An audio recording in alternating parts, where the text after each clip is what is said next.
अब उस बच्चे का क्या जो कि एक बार के अंदर कहीं से फीस लेके आया और उसको आगे फीस की कहीं से उम्मीद भी नहीं है, उसने साल 6 महीने खराब भी कर लिए हैं, पैसे भी खराब कर लिए हैं, और यदि तुम्हें बच्चों को सेलेक्ट नहीं करना था तो बंद कर देते कि ऐसी कोई हमारे पास सरकारी योजना नहीं है, तुम अपने हिसाब से करो। तो बच्चा जब जन्म लेता तब से अपने हिसाब से करता रहता, क्यों प्लानिंग करता ऐसी? और कोई बड़ी समस्या नहीं आती कि जी अपने हिसाब से करता रहता तो करता रहता, क्या दिक्कत आ रही थी? लेकिन दिक्कत काहे की है? दिक्कत धोखे की है कि इनकी योजनाओं का मुख्य पार्ट होता है आपको सक्षम बनाना, नहीं है आपको मजबूत बनाना, इनकी योजनाओं का पार्ट ही नहीं है। इसीलिए इस प्रकार की योजना है और इसी प्रकार के झटके हैं। एक झटका पाएगा, दो झटका जाएगा, ना दिमाग काम करेगा ना शरीर काम करेगा, फिर किसी ना किसी से उम्मीद करेगा आदमी। मानसिक ऐसी ऐसी समस्या पैदा हो जाएंगी जो नया काम आदमी कर ही नहीं सकता।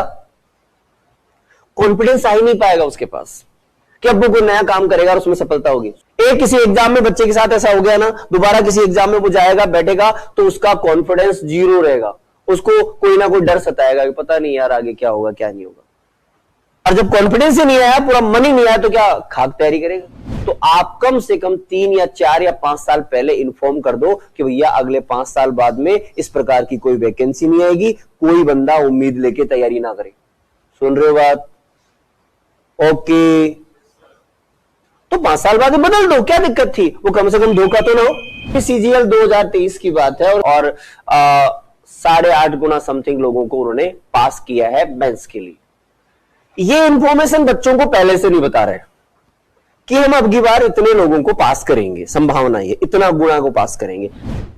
एक बच्चा कोई तैयारी करेगा, स्वाभाविक सी बात है, तैयारी करेगा तो कहीं कोचिंग करेगा, अपना समय लगाएगा, घर वालों से फीस लेके आएगा, स्वाभाविक सी बात है, घर वालों से फीस लाया, किसी कोचिंग में जमा कराया और उसने तैयारी करना शुरू की। और वो तैयारी करके फिर जो उसकी उम्मीद थी उसको तो ट्रैक को वो पकड़ ही नहीं पाया ना, तो वो क्या हो गया? वापस हो गया।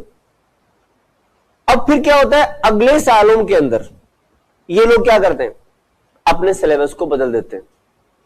पहले तो ये धोखा, तो गड़बड़ कहां हो रही है? ये कोई अच्छे पैटर्न का एग्जाम लगा नहीं पा रहे, इनकी बस की बात नहीं है, वास्तविकता तो ये है।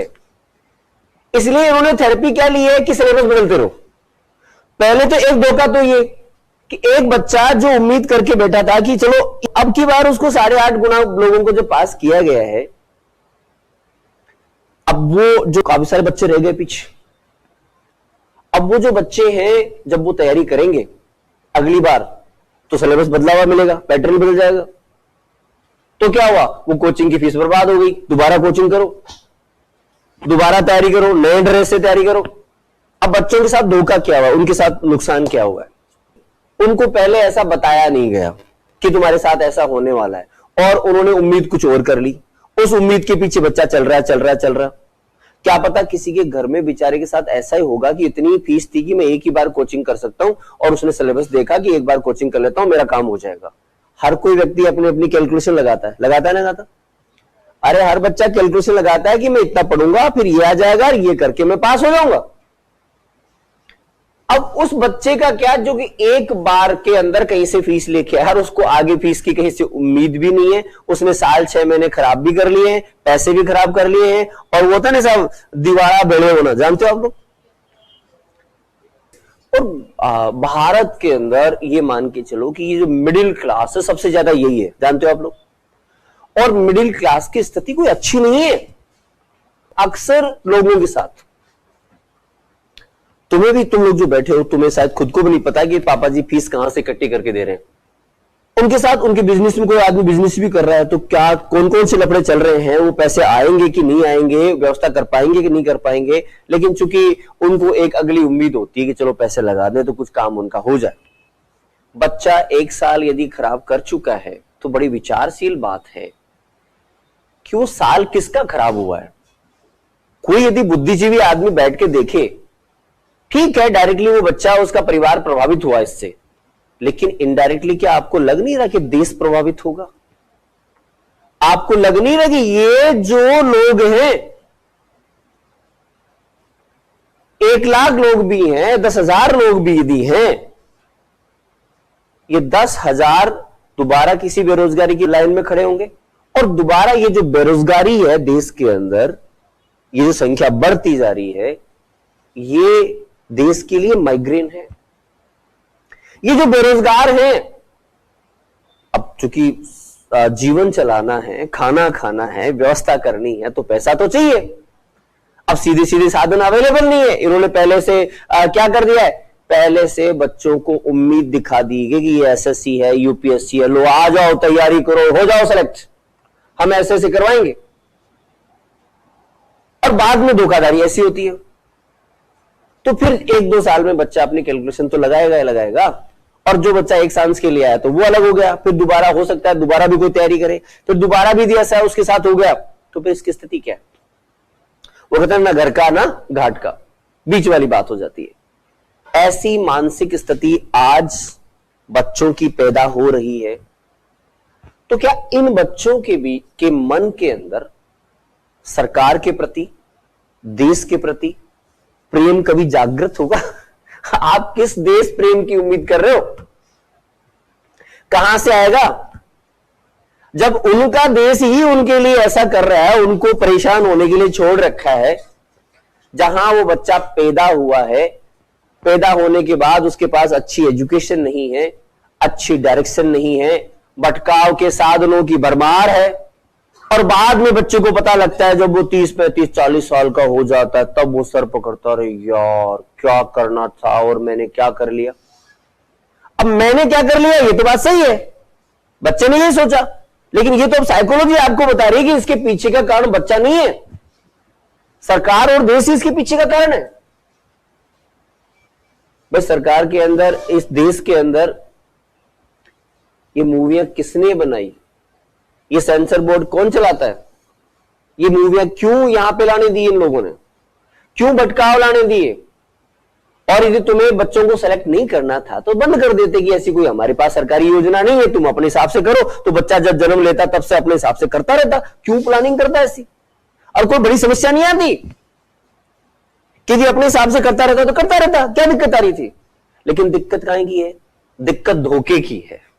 आज आप ये चाहते हो कि आपको सबको पता है कि सारे के सारे बच्चे कॉम्पिटिटिव के एग्जाम में लगे हुए हैं, और सरकार को नहीं पता है क्या सो रही है? ठीक है, उन्होंने नहीं कहा कि तुम तैयारी करो, लेकिन आदमी जनता तो उसी उम्मीद में चलेगी पीछे पीछे। जब आपको पता है आप लोगों की भावनाओं का ध्यान रखना चाहते हो, एक अच्छे व्यक्ति हो, तो आप कम से कम 3 या 4 या 5 साल पहले इन्फॉर्म कर दो कि भैया अगले 5 साल बाद में इस प्रकार की कोई वैकेंसी नहीं आएगी, कोई बंदा उम्मीद लेके तैयारी ना करे। सुन रहे हो बात? ओके, तो 5 साल बाद बदल दो, क्या दिक्कत थी? वो कम से कम धोखा तो ना हो। ये जो हो रहा है ना, ये देश के लिए दुर्भाग्य है।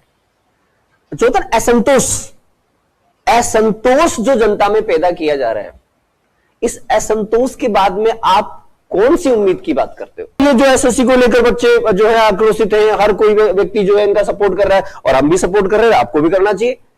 कि ये क्या कह रहे हो? ये जो लॉस हो रहा है वो किसका हो रहा है? क्या ये लॉस देश का नहीं हो रहा? आप डायरेक्टली किसी एक व्यक्ति का मान के चलते हो, किसी का सर फूट गया तो डायरेक्टली एक व्यक्ति का लॉस है, लेकिन इनडायरेक्टली लॉस किसका है? पूरे देश का है, पूरी कंट्री की बात है। तो देश के नायक हो तो देश के बारे में सोचो ना, योजनाएं इस प्रकार की बनाओ। आपको व्यवस्थाएं चेंज करनी है तो तरीके से चेंज करो, पहले से अनाउंसमेंट करो। आरपीएससी की देखो ना स्थिति, आए दिन ये हाईकोर्ट में पड़ी रहती है, हर एक भर्ती निकलती है वो हाईकोर्ट में जाके चैलेंज हो जाती है। तुम्हें इतने दिनों से एक्सपीरियंस नहीं, तुमने सीखा नहीं, तुमने खुद ने नहीं पढ़ा, तो दूसरों को क्या धक्का पढ़ाना चाहते हो तुम लोग? तुम अपनी ही घटनाओं से तो सीख लो, क्या हो रहा है क्या नहीं हो रहा है। व्यवस्थाओं को इस प्रकार से लेके आओ। मतलब इतने लाचार और इतने कमजोर लोग हैं कि इनके पास व्यवस्थाएं नहीं है, योजनाएं ढंग की नहीं है। क्यों नहीं है पता है? क्योंकि चाहते ही नहीं है। इनकी योजनाओं के पीछे गफला पहले होता है कि यदि ऐसा नियम बनाओगे तो फिर गफला कैसे होगा, और गफला नहीं होगा तो हमारे लोग सेलेक्ट कैसे होंगे? अपने लोगों को सेलेक्ट करवाना है इनको। मूल बात ही यही है, मूल व्यवस्था ही यही है। हम जो आज यहां बात कर रहे हैं, तो क्या ऐसा थोड़ी समझ लिया जाए कि देश में बुद्धिजीवियों की कमी हो गई? ऐसा नहीं, बुद्धिजीवी लोग हैं, अपने से भी अच्छे लेवल पे सोचने वाले लोग अवेलेबल हैं, लेकिन उनकी सरकारें सुनती ही नहीं है। क्योंकि सुनेगी तो इनका स्वार्थ कैसे पूरा होगा? कि इनकी योजनाओं का मुख्य पार्ट होता है आपको सक्षम बनाना नहीं है, आपको मजबूत बनाना इनकी योजनाओं का पार्ट ही नहीं है। इसीलिए इस प्रकार की योजना है और इसी प्रकार के झटके हैं। एक झटका पाएगा, दो झटका जाएगा, ना दिमाग काम करेगा ना शरीर काम करेगा, फिर किसी ना किसी से उम्मीद करेगा आदमी।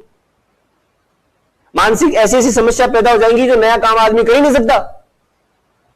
कॉन्फिडेंस आ ही नहीं पाएगा उसके पास कि अब वो कोई नया काम करेगा और उसमें सफलता होगी।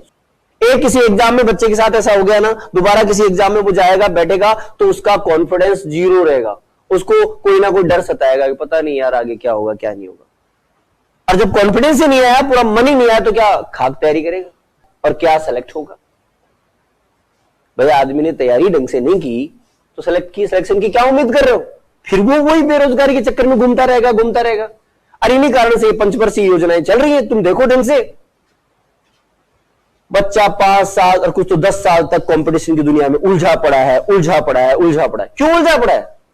Due to governments. ये जानबूझ के उलझा रहे हैं इनको। लो अब की बार ये वैकेंसी निकाल देते हैं, अब की बार ये निकाल देते हैं, इतनी सारी, इतनी लाख निकालेंगे, 1000 निकालेंगे। उम्मीद रहती है, फिर जाएगा बच्चा इसकी तैयारी करेगा, फिर उसमें नहीं हुआ तो लो उसकी तैयारी करेगा नहीं करेगा?